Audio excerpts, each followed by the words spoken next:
If you have a 6-panel door like this one and you want to paint it, then I've got a great method for you to try out. In this video, I'll show you how to back brush a door. This process is also called tipping if you want to be in the cool kids club. Recently, I did a video where I talked about brushing a door versus rolling it, and I got a whole bunch of comments talking about back brushing, so I thought it would be a good idea to make a video specifically about it, and here's that video. To accomplish this task, I'll be using a mini roller and a brush. I started the process by using a mini roller on the heel and the toe of the door.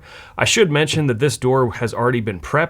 It's a test door we have in the studio, so I primed it with gray primer because I'll be using majestic purple and emerald urethane trim enamel from Sherwin-Williams, which is a pretty dark color. After I rolled the heel and the toe of the door, I brushed them out with a wet 2.5-inch Corona Cortez, and then I rolled the top 4 panels and the areas in between them, including the top rail.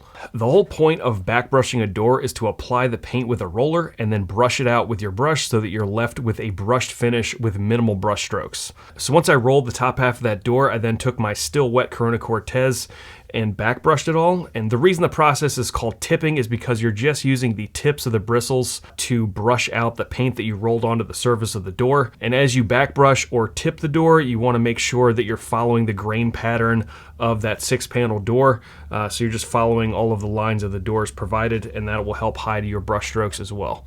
Depending on how fast the paint you're using dries, you may want to roll a smaller or larger area of the door before you start back brushing it. That's really just dependent on product and then how fast you are putting the paint on. Once the top section was done, I dropped down and rolled the bottom 2 panels, the areas above and below, and then I did the 2 vertical stiles on the left and right side of the door. Now, there are a great many combinations of roller covers and brushes that work with this process. Because you're going to be brushing or tipping the door with the brush, the stipple pattern that the mini roller creates is less important than if you were just going to leave it.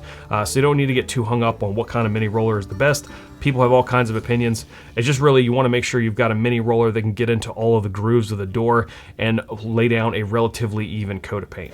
I then brushed out all of those areas and policed any drips or heavy spots that I saw on the door. Now for my second coat, I decided to roll the entire door before I tipped it with the brush. Emerald urethane and semi-gloss has a generous open time, so I wasn't worried about it drying out. The appeal of this process is that most folks can apply paint with a roller, then back brush it faster than they can apply paint with just a brush. Also, I left this door vertical because most folks that paint their doors in their homes leave them hung, and there's nothing wrong with that, but if you're gonna go through the trouble of removing the door from the frame and you have the room for it, then you can set the door horizontally on sawhorses, which is a great way to do it.